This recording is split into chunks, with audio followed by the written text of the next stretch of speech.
and welcome to the Pragmatic Product Chat series, where we tackle the biggest challenges facing today's product management, product marketing, and other market and data-driven professionals with some of the best minds in the industry. I'm Rebecca Kalogeris for Pragmatic Institute and your host for this episode. Today, I am thrilled to have with us Ron Green. He is an AI expert, serial entrepreneur, over 20 years experience. Ron is also a podcast host, which is always fun. His podcast is Hidden Layers, exploring the people and tech behind AI. And he's also the co-founder and CTO of KUNGFU.AI, where he leads a team of very talented machine learning engineers and data scientists in creating a variety of different AI solutions. So he has overseen the development of AI solutions across tons of sectors, healthcare, government, retail, real estate, financial services, you name it. And I thought, who better to give us a really, really good sense of where we are today, but also like how new, how infantile the stage we are today compared to the possibilities that are just around the corner. So welcome, Ron. Thank you so much for having me. It is a pleasure. Ron, I always like to start by asking people their sort of origin story, right? How they got where they are and why they are so passionate about what it is that they do. My backstory on getting into AI is kind of weird because I was a computer science major in college. And by the end, my last semester, I was about to graduate, I was so burned out. It was just so much work. And I remember thinking to myself, like it was yesterday, I don't know what I'm going to do for a living, but it's not going to involve computers because I'm just done. Like I'm burned out.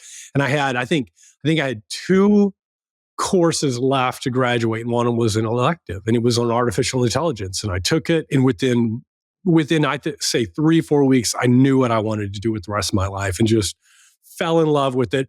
But the problem was this was like 30 years ago. So it was a little early in AI. There wasn't a lot going on. Yes. And so I swear this is true. I thought I was too late to the game. I thought, they've already figured out AI. There's nothing really probably interesting left to do. And I decided to go to grad school and get a master's in it. And then turned out it was a little bit premature, but luckily not so early that, we're not seeing the realization of all those AI dreams come to fruition now. I mean, wow, what a perspective, though. Like from 30 years ago when you were doing AI, which I'm sure nobody really understood it. And certainly it felt like magic a little bit, right? Like, I don't know, y'all go back there and you do some amazing things. Yeah. And then to see with the generative AI, just how the conversation has changed, how it's sort of democratized to some degree access of this has got to just been a very fascinating wave to ride. It was unbelievable. And what's happened that's really interesting is artificial intelligence was so discredited in the late 90s, early 2000s that people didn't even use the term anymore. Like you would talk about dynamical systems or complex systems and things like that. And now that AI has had this massive resurgence, I think I can say this without exaggeration, that the fact that these large language models, which, let me back up for this to make sense. All these big large language models like ChatGPT and DeepSeek and all these other things that people are hearing about, they really work mostly to date just by trying to predict the next word. You train them on a huge amount of data, like basically, all the information on the internet, and they get really good at predicting the next word. That's it. And we have this crazy emergent intelligent behavior. I think it's non-exaggeration to say that's probably the single biggest, most important scientific discovery of the 21st century. And it's really taken everybody, all of us experts, with maybe a handful of exceptions, by surprise. Ooh, interesting. Yeah. What do you think? Why? Why was it such a surprise? If you go back and you think about artificial intelligence and how we were thinking about it originally, there were really two main schools. There were the people that were called connectionists, and they wanted to sort of mimic the brain and build systems using artificial neural networks. And there was this other camp that wanted to do it using sort of what's called a symbolic approach. And the idea is that you can build up a sort of a knowledge base, and you can, accrue reasoning. And I'm not really doing justice to either of the approaches, but over, 80 years, they, each one would take turns kind of being the dominant approach. And if you'd have told anybody at that time that the connectionist approach would be the dominant approach in 2025, and that the number one technique would just be predicting the next word, they would have thought that was impossible, because they would have said, that's too simple. That is comically unintelligent behavior. There's no way that just training a model to do something that's simple could have emergent intelligent behavior. And we were all wrong, and it does work, and it works amazingly well.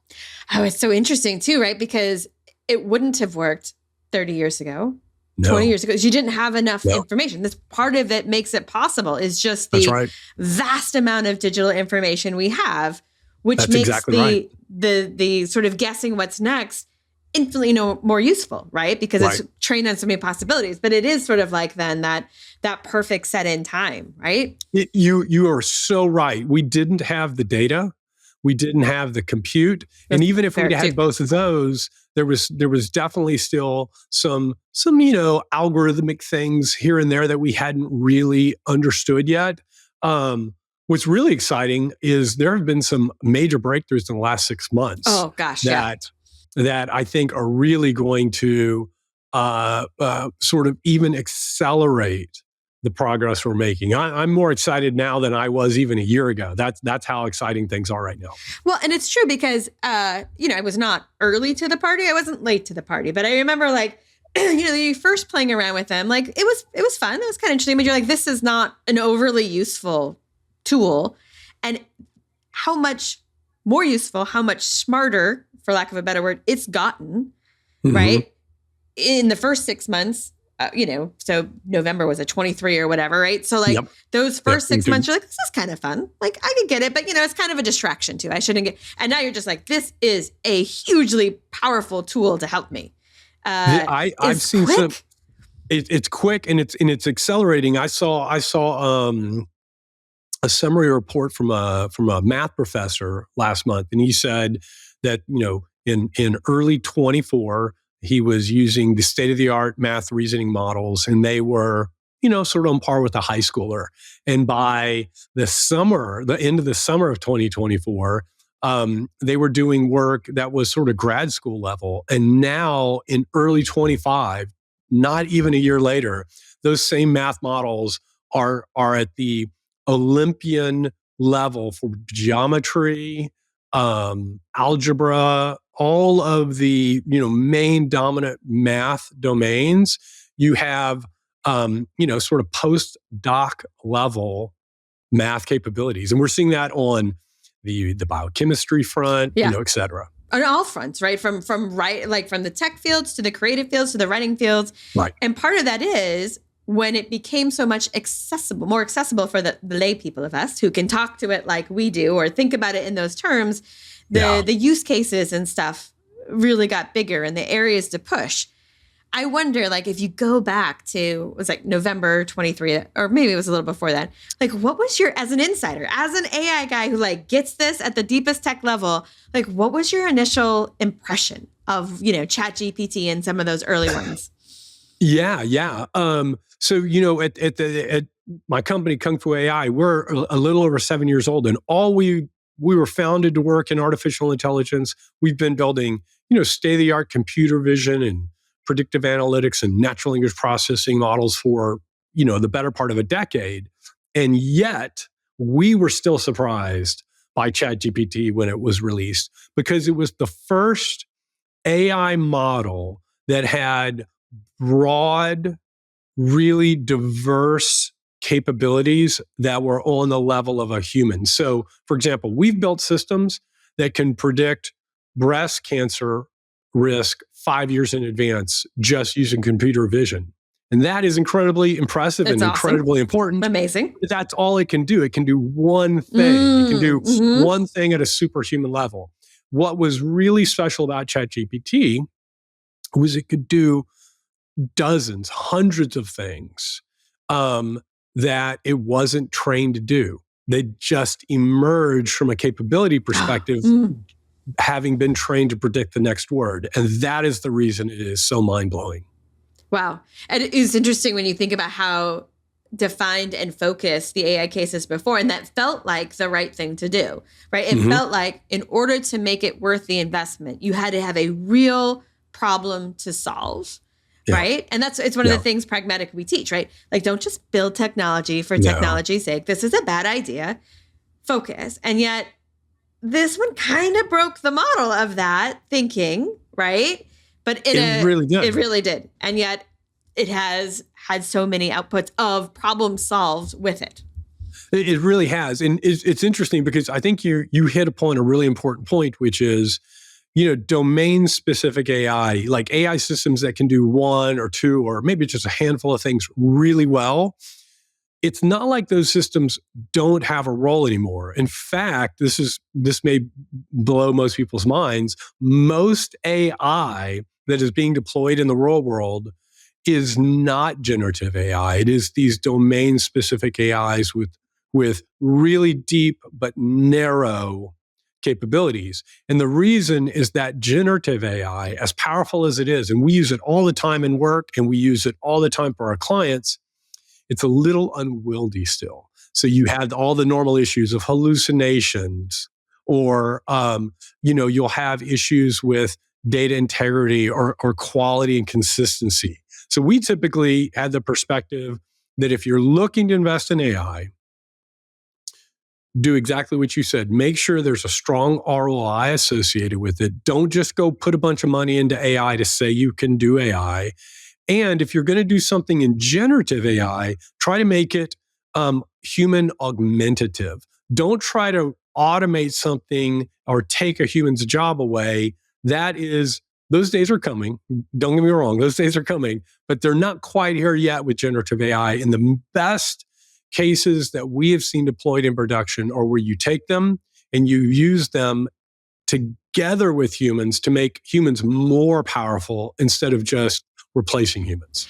Well, and I would think it's a really good point. And then I think when we think about your sort of like the cancer model, being able to spot cancer, you have a very low tolerance for misinformation, right? There's a high risk here. And so the more high risk the more you have to be 100% right, the more generative AI is not a great answer for you. And it needs to be a tighter focus and trained, right?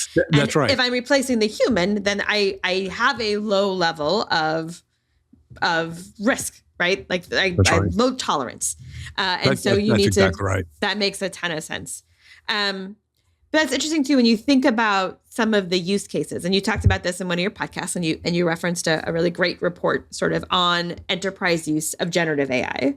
And I would love for you to just kind of talk about the places where it seems that you've seen the most powerful use cases for it, and maybe where the places where you're like, don't do that. Yeah.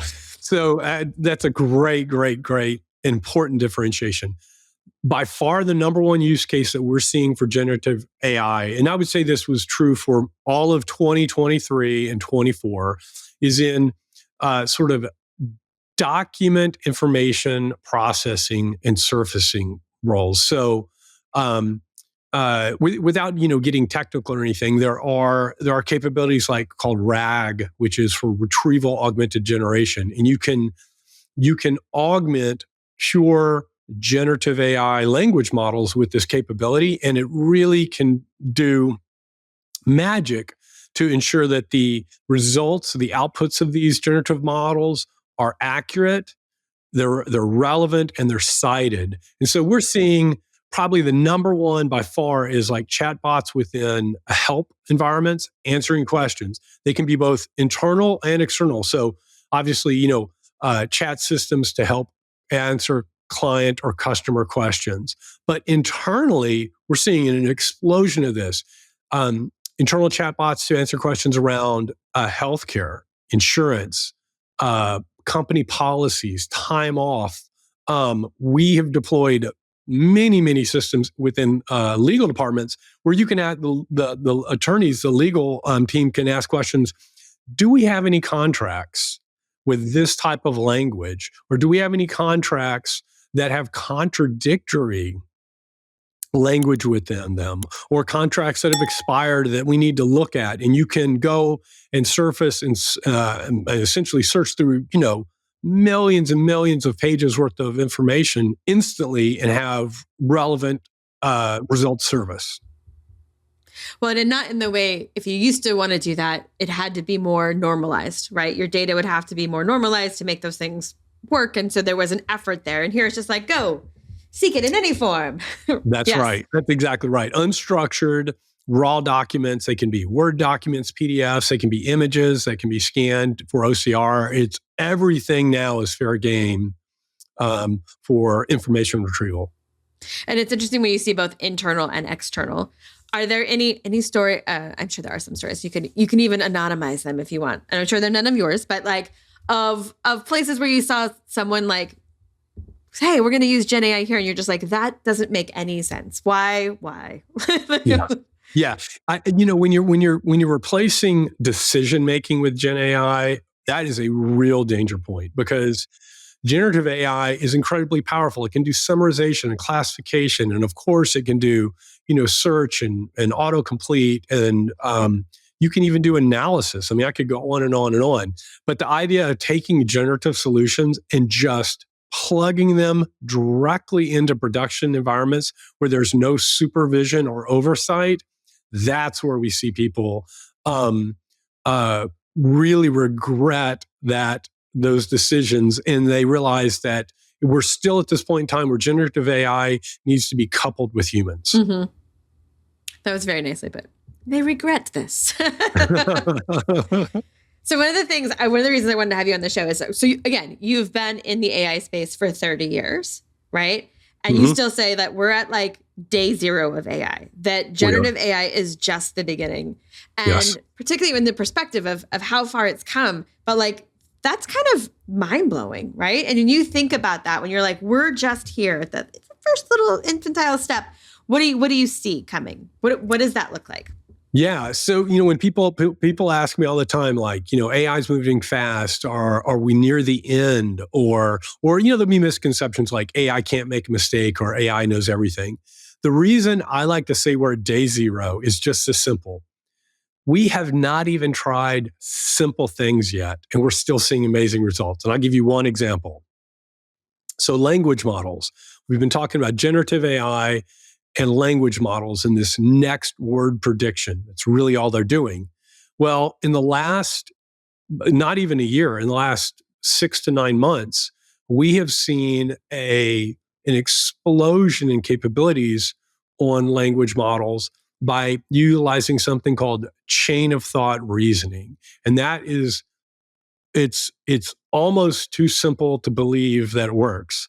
But instead of having these models just generate their outputs through training and other techniques, we can have the models reflect on their output as they're generating and catch in its own output contradictions or mistakes. And then the models can introspect on that, reflect, go back, check their own work, and improve that. And what we've seen now is that this very, very simple approach is producing models that are now being called reasoning models, because they have the ability to solve problems using really complex, a chain of thought, reasoning and deductive reasoning.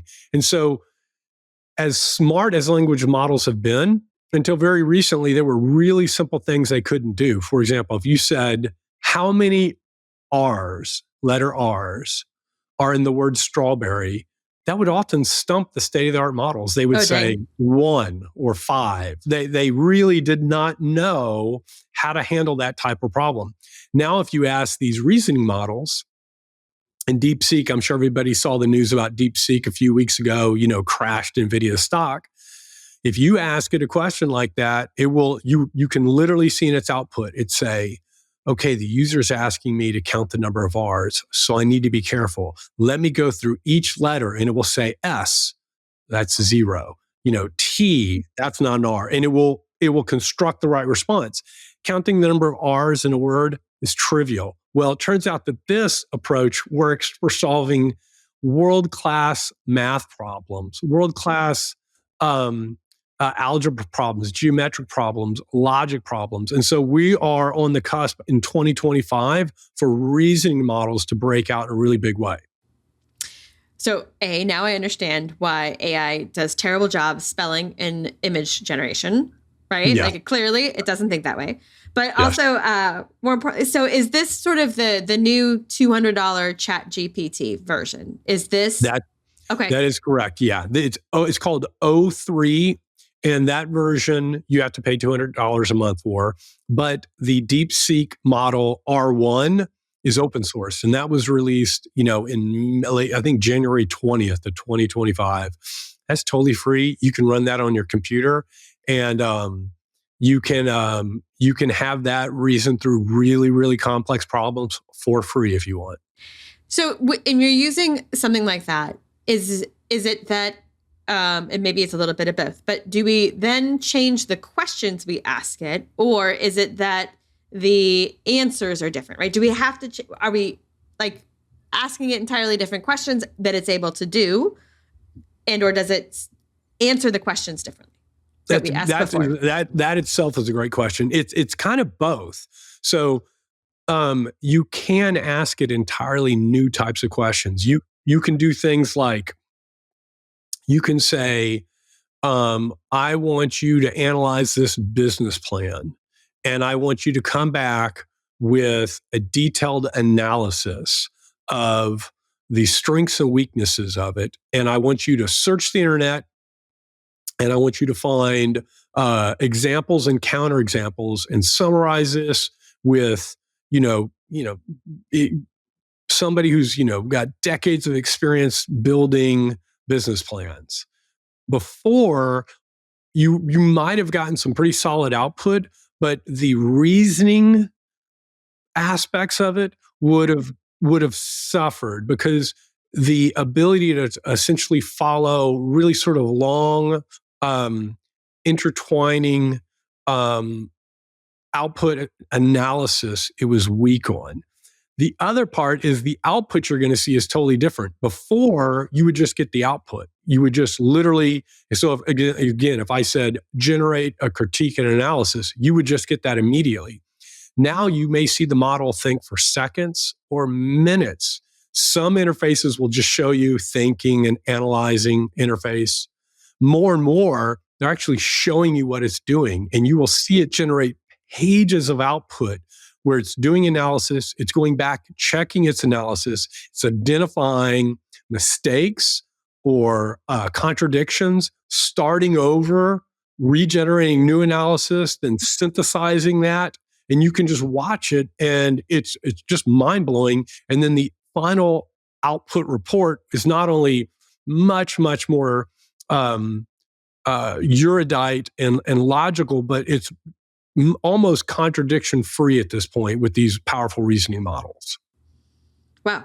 So does that also take care of, not maybe entirely, but partly, like hallucinations? Right? Are those a thing in the past in these models, or do they still occur?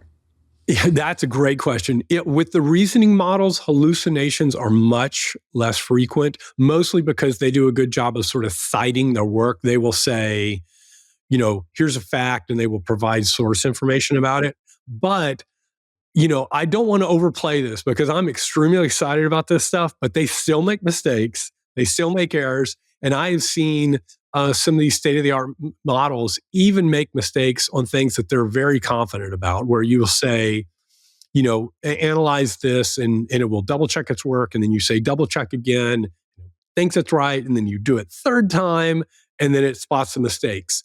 But those types of errors, I wonder if we're not just stuck with those to some extent, because, maybe that's just part of intelligence, is you don't have perfection, right? That with really, really deep thought are going to become, missteps. Eventually we'll figure these things out, but in the short term, I think we might be living with that for a bit. It's interesting too, because the more we stretch what we have it think about, the more we get into the areas which we would have thought of as creative thinking, right? Because it's not just calculating on known facts. We're looking for it to extrapolate, to make these. And then there is a place where you introduce uncertainty or errors or risk, and there's a benefit and a risk to that. Yeah, and you just sparked the thought, which is, I think it's really counterintuitive that AI, and generative AI in particular, has had such an effect on the creative side. Most people, if you thought about artificial intelligence, they would have thought, oh, we'll make more of an impact, maybe in analyzing information or synthesizing analysis and stuff like that. We're seeing it impact maybe software development the most. And jobs that are more white collar are the ones that are being impacted first, which is, very counterintuitive if you think about it. And so, paralegal roles, and other things like that are going to be, I think, the most impacted in the short term. So if people are only listening and they're not watching, they may not have seen just how enthusiastic you really, like, your whole face lit up as you're talking about some of these like reasoning models, which I love. And you talked a little bit about like some of the places in coding, but what are the use cases, whether or not quite possible yet or not, get you super excited? I think the area that I'm most excited about in the short term is in sort of the biotech space and the healthcare space. There are a collection of models called AlphaFold, and these came out of DeepMind. This is a Google subsidiary. In fact, the founder of DeepMind actually won the Nobel Prize in 2024 for this work. And these models are capable of taking amino acid sequences and predicting what protein they will fold into. And that problem was considered one of the grand challenges of biology for 50 years. It was even an open question whether it was even possible to take amino acid sequences and predict the protein. For example, if you were working on this problem in the 80s or 90s, you probably spent your PhD, maybe 5 years, trying to figure out how one protein would fold. Okay. And that was your big contribution. Now you can go enter in amino acid sequences of enormous length, hit go get a cup of coffee, and you come back and the answer is there. And this is already impacting therapeutic drug development, and we're going to see an explosion in the next 5 years because it's essentially taken the main bottleneck and reduced it from years to seconds. Wow, that's awesome. Really So with all of that in mind, right? You see how the possibilities. You also see how quickly it's changing, right? So most of our listeners are B2B product managers, a lot of tech companies, tech in the biggest stretch. So we've got fintech and health. What was your advice? Like, what is the advice for these product management group and how they stay with it without being trampled, right? Like, there's both I don't want to get left behind, but I also I don't want to get an AI degree 30 years ago. That sounds crazy. No. I want to find the balance, right? So what would be your advice? Honestly, it's really good news. You don't have to spend $1 billion to get AI integrated into your product offering or to integrate it within your workflows if they're internal. Because most companies haven't done anything with AI meaningfully, there's just low-hanging fruit everywhere. So I always give the same advice. Make sure you're not doing AI just so you can say you're doing AI. That's just a waste of time and money. Number two, make sure we tell our clients, if you don't see at least a 10x ROI on your investment into an AI initiative, hit pause, because those are all over the place. Okay. Those type of 10x returns. And then number 3, start with something relatively reasonably bite-sized. Don't do a moonshot right out of the gate. There are just so many things that you can use artificial intelligence for. Every business is going to have those opportunities. Just be thoughtful about it. Don't panic. And what happens is, once companies get that first success under their belt, they get the confidence, they get the understanding. They'll understand what AI can do, where it kind of falls short, where the sharp edges are that you have to work out for. But more importantly, they'll get the confidence that they can actually do it. And then we sort of see that flywheel start turning. Love it. What are some of your, I usually ask a question that would have given that to you as an answer. It's my final question. So today instead, I want to ask you, what are your favorite AI tools? Like what are the ones that you just love?